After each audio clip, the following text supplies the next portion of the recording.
주요한 반도체 재료인 실리콘이 반도체 재료를 이루기 위해서는 실리콘 원자들이 결합을 해서 고체를 이루어야 되죠.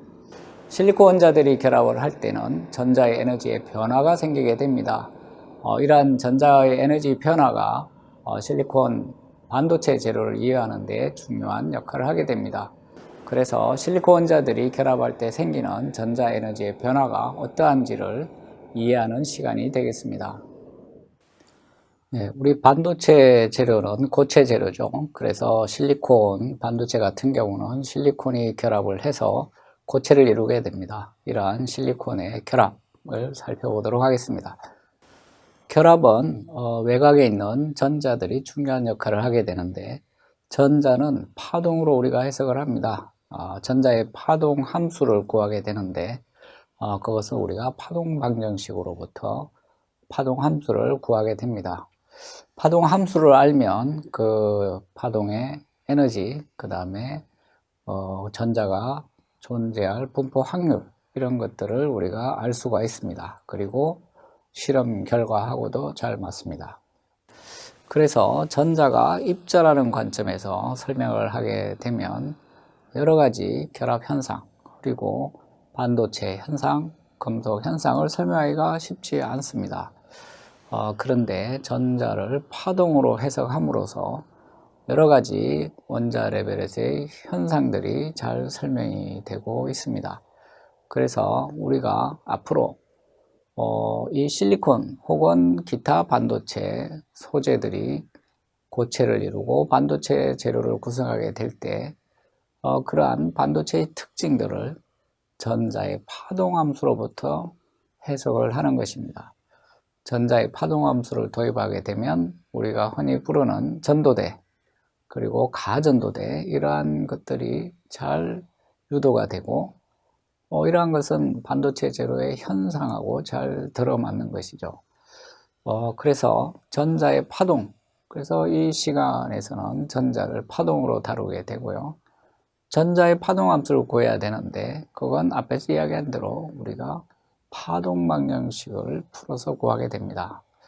과거에 뉴턴 역학, F는 ma라고 하는 질량과 가속도를 곱한 것이 힘, 혹은 질량 m에 힘을 가게 되면 가속도 A는 n분의 F를 발생시킨다 는 것이 고전역학이었다면, 전자의 운동, 전자의 에너지, 전자의 위치 등등은 파동함수를 구함으로써 알 수가 있습니다.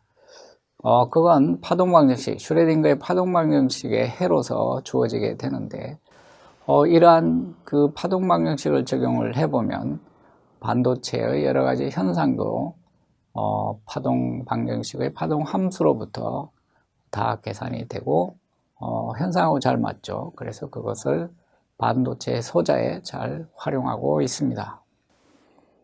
그래서 그 결과를 보면 가장 에너지가 낮은 그러한 상태의 파동 함수, 원에서 궤도라고 합니다. 오비탈이라고 하죠. 그림에 보이는 것처럼 구형의 상태를 이루고 있습니다. 확률 분포가 구형이라는 얘기죠. 에너지는 가장 낮습니다. 그 다음 높은 에너지의 파동함수도 구형입니다. 2S 궤도라고 합니다. 반지름은 조금 더 커졌습니다.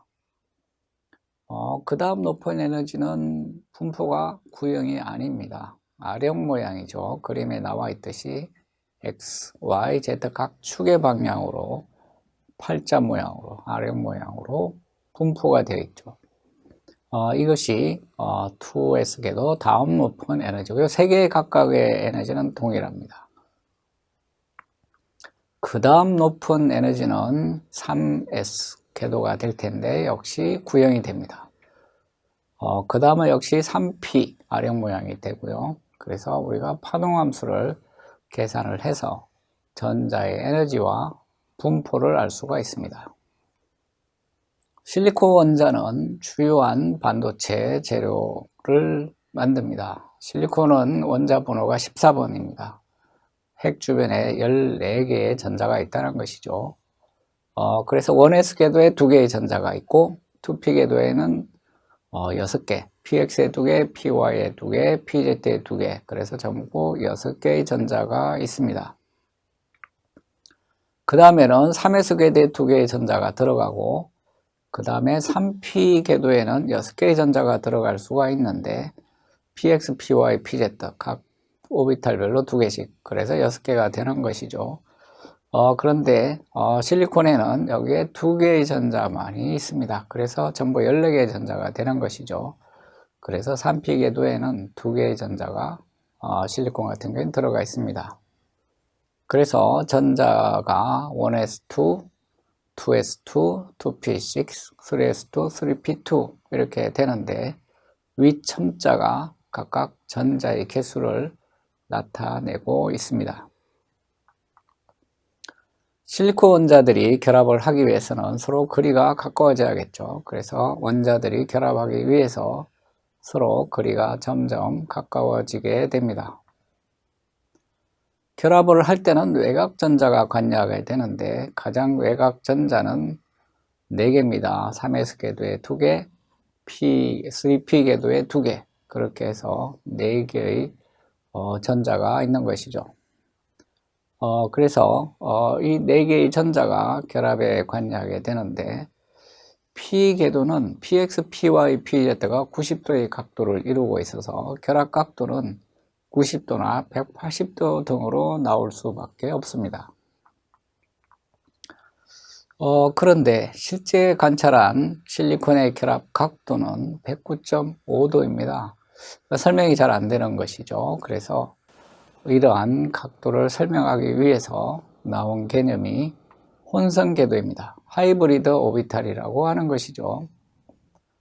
실리콘 외곽에 4개의 전자, S궤도에 2개, P궤도에 2개이란 4개의 전자가 있는데, S궤도하고 P궤도가 서로 합쳐진 궤도, 그것을 우리가 혼성궤도라고 합니다. 그래서 S궤도하고 P궤도가 합해져서 동일한 4개의 궤도를 이룬다는 것이 혼성궤도이고, 이러한 혼성궤도를 도입하면 실리콘의 결합 각도가 잘 설명이 된다는 것입니다. 그래서 지금 P궤도는 3개가 있죠. px, py, pz 모두 동일한 에너지입니다. 그 다음에 S궤도가 하나가 있고요. 이렇게 해서 4개가 합쳐져서 동일한 4개의 궤도로 구성이 된다는 것이 혼성궤도입니다. S궤도 1개와 P궤도 3개가 합하여져서 sp3 혼성궤도라고 합니다. S궤도가 하나, P궤도가 3개, 그래서 sp3죠. 그래서 4개의 궤도가 만들어집니다. S궤도에 2개의 전자, P궤도에 2개의 전자가 각각 4개의 혼성궤도에 위치하게 되는 것이죠. 이 전자들은 다 동일한 마이너스 전하를 가지고 있어서 서로 반발력이 작용합니다. 쿨롱의 법칙이죠. 그래서 전자들이 공간상에서 완벽하게 대칭 구조가 되어야만 힘의 균형이 맞습니다. 각도가 정확하게 대칭이 돼야 모든 방향으로 힘이 동등하고 균형을 찾게 되는 것이죠. 그래서 공간상에서 이 4개가 완벽한 균형을 이루게 되면 각도가 109.5도가 나오게 됩니다. 그래서 이렇게 결합각이 결정이 되는 것이죠. 그래서 실험 결과하고 혼성궤도 이론하고는 잘 맞습니다. 그래서 실리콘이 결합하게 해서 원자들이 접근하게 되면 우선 실리콘 원자들이 혼성궤도를 만들게 됩니다. S궤도에 2개의 전자, P궤도 2개의 전자가 합하여져서 sp3 혼성궤도가 되는데, P궤도는 에너지가 S궤도보다 좀 높습니다. 그런데 혼성궤도는 다 동일한 에너지죠. 그래서 전체 에너지가 동일하므로 혼성궤도의 에너지는 그 중간 정도의 값을 가지게 됩니다. 혼성궤도가 되면서 궤도의 에너지는 좀 변한다는 얘기죠. 그래서 이러한 혼성궤도를 이룬 다음에 실리콘 원자들이 결합을 하게 됩니다. 그래서 결합 각도가 109.5도가 되는 것이죠. 실리콘 내 전자들이 결합을 할 때 전자의 파동함수가 중요합니다. 전자는 주로 파동으로 설명이 잘 되는 것이죠. 그래서 전자의 파동 함수를 계산해야 되는데, 미분 방정식을 풀어보면, 파동 방정식이죠. 풀어보면 파동 함수가 계산이 됩니다.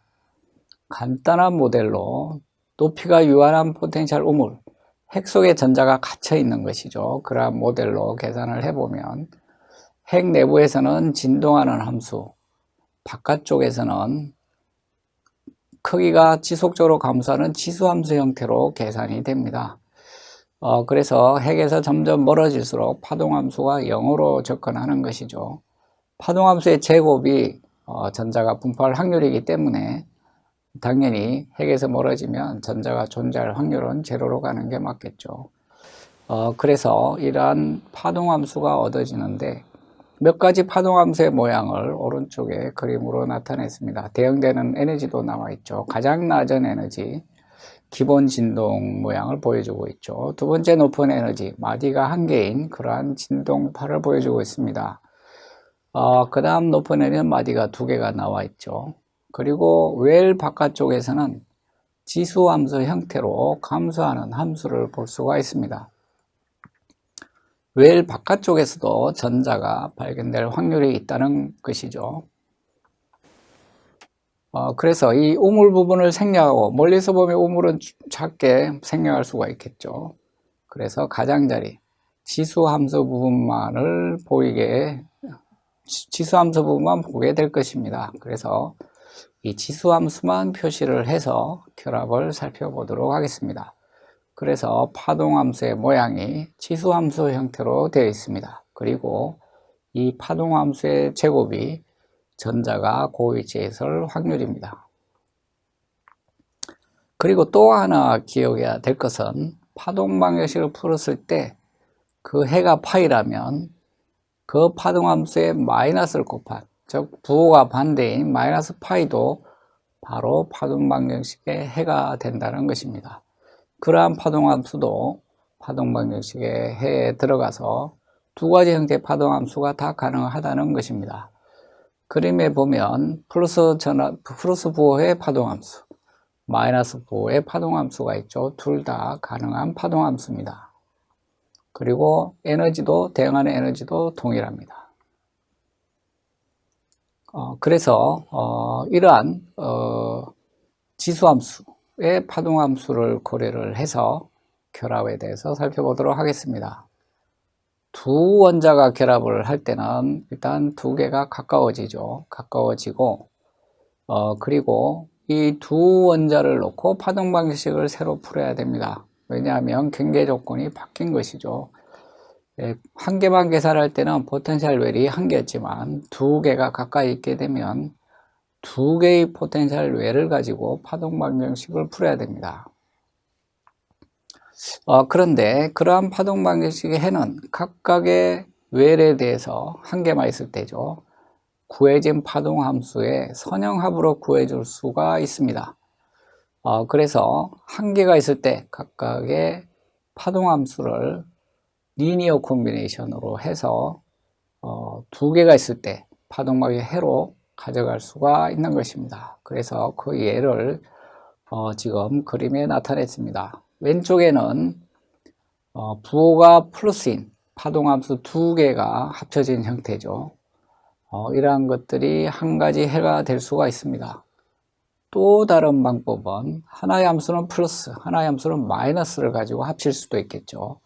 모양이 조금 달라지죠. 그리고 이걸 제곱했을 때도 모양이 좀 달라집니다. 다른 파동함수가 얻어지는데 여기에 대응되는 에너지도 다릅니다. 그래서 두 개의 원자를 고려했을 때 파동함수를 한 개만 고려했을 때 파동함수의 선형합으로 우리가 고려해서 해를 얻을 수가 있습니다. 그래서 정확하게 계산된 그림을 가져와 봤는데 논문에서 가져온 그림입니다. 그래서 두 개의 원자 파동함수를 합칠 때 같은 부호끼리 합친 경우, 다른 부호끼리 합친 경우에 파동함수의 모양이 나와 있죠.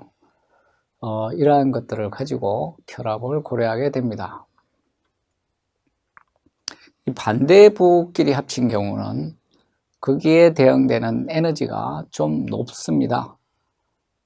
두 개의 실리콘 원자가 결합하게 해서 접근하게 되면 혼선 궤도를 이룬다고 했죠. 외곽에 있는 전자가 혼선 궤도를 이루어서 결합을 하게 되는데 이때 엔티본딩 스테이트라고 하는 것은 부호가 다른 파동함수끼리 합쳐진 리니어 콤비네이션한 경우가 되겠습니다. 자, 이러한 경우에는 에너지가 좀 높게 대응됩니다. 혼선 궤도의 에너지보다도 더 높은 그러한 에너지가 대응이 됩니다. 반면에 본딩 스테이트는 같은 부호끼리 리니어 콤비네이션을 한 경우인데 이 경우는 오히려 에너지가 좀 낮아집니다. 그래서 엔티본딩 스테이트하고 본딩 스테이트는 에너지가 다릅니다. 부호가 서로 다른 함수끼리 리니어 콤비네이션이 되면 에너지가 좀 높고 엔티본딩 스테이트라는 스테이트를 이루게 되고 같은 부호끼리 리니어 콤비네이션을 하게 되면 에너지가 좀 낮게 대응이 됩니다. 본딩 스테이트라고 하는 것이죠. 그래서 실리콘 원자가 결합을 할 때 에너지가 새로운 에너지가 만들어지는 것을 볼 수가 있습니다. 높은 에너지, 낮은 에너지 두 가지 에너지가 생기는 걸 알 수가 있죠. 그래서 그림에 화살표로 표시된 것처럼 원래 혼선 궤도의 에너지보다도 에너지가 높아지는 엔티본딩 스테이트가 생기고 혹은 그보다 에너지가 낮은 본딩 스테이트 두 가지 다 가능합니다. 두 가지 다 가능한 상태가 생기고 여기에 전자가 들어가게 되는 것이죠. 그래서 이 엔티본딩 스테이트 에너지가 좀 높죠. 그리고 본딩 스테이트 에너지가 낮습니다. 이 두 에너지 사이 차이는 어떻게 결정이 될까요?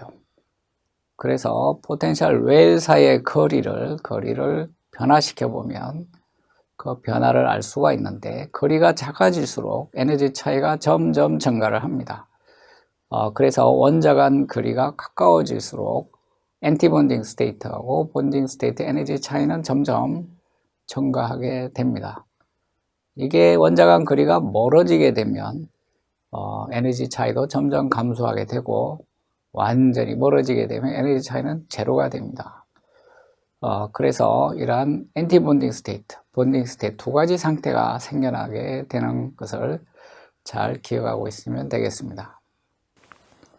이 아모프실리콘의 특징 중에 하나는 댕글링 본드가 있다는 것인데 댕글링 본드는 결합하지 못한 끊어진 결합의 전자 상태를 말합니다. 그래서 이러한 끊어진 상태에 있는 이 댕글링 본드의 에너지 상태는 원래 혼선궤도 에너지 근처를 갖고 있어서 원래 혼선궤도 에너지 정도의 위치를 유지하게 됩니다.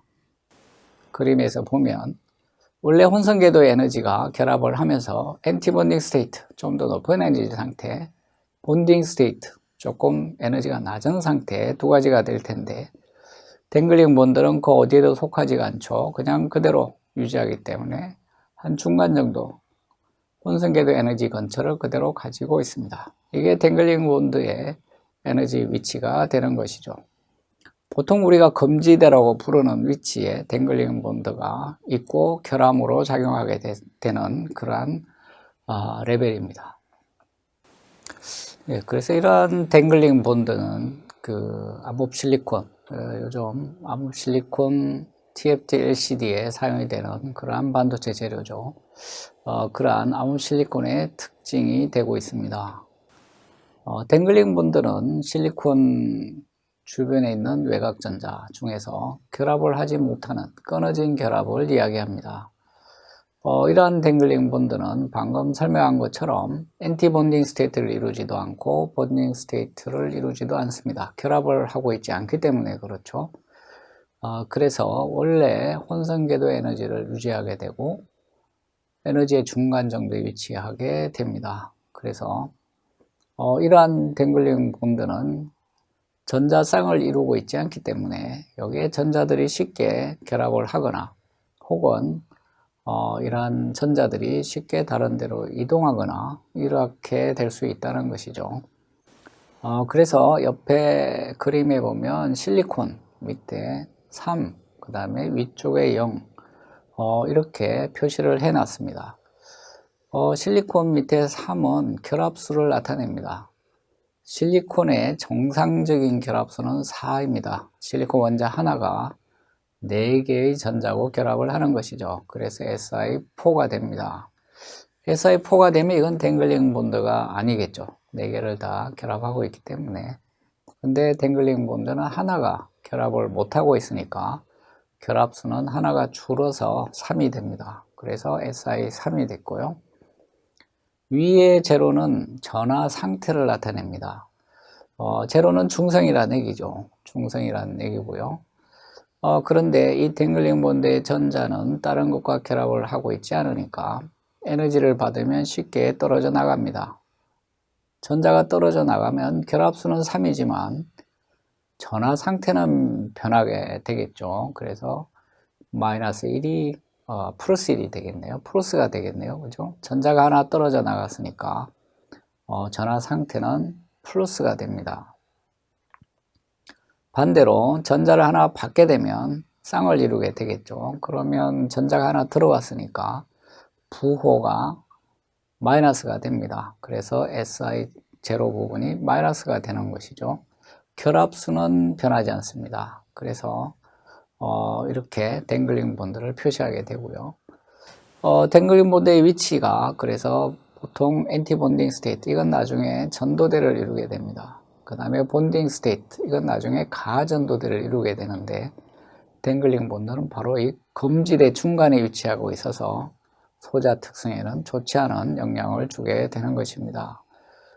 그래서 전자들이 댕글링 본드에 같이 결합이 되면 전하를 띠게 되고 이것이 소자의 특성을 변화시키게 되기 때문에 댕글링 본드는 줄여주는 것이 좋습니다.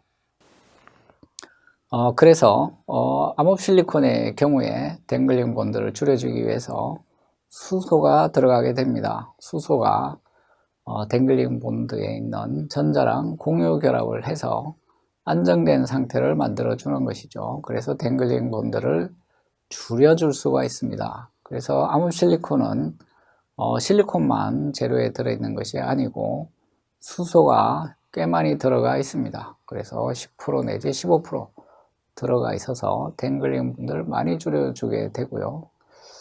그래서 암호실리콘을 소자로 적용할 수 있게 된 것입니다. 수소가 없다면 실리콘을 소자로 사용할 수가 없었을 것입니다. 암호실리콘이 그래서 지금 LCD에 널리 사용하게 된 것이죠.